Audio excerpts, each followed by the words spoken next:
Hi guys, let's solve this system by say addition, which means elimination. Elimination. Okay, usually we don't call it addition, but this book calls it addition.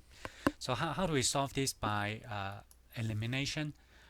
First of all, always want to suggest you once you solve it, check your answer using technology, either GeoGebra or Desmos.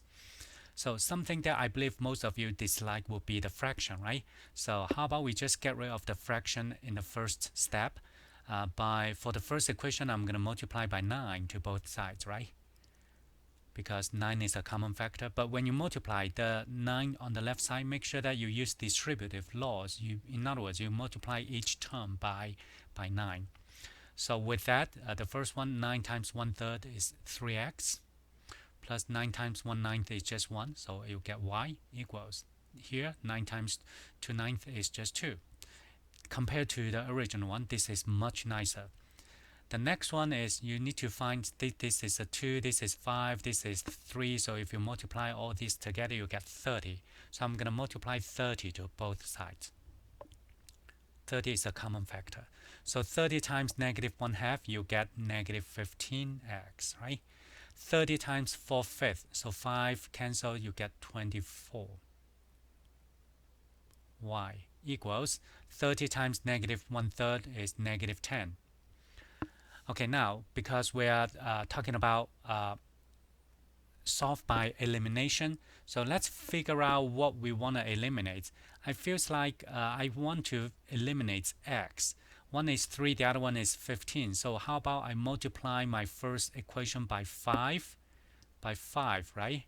Of course, when you multiply by 5, you have to multiply all terms by 5.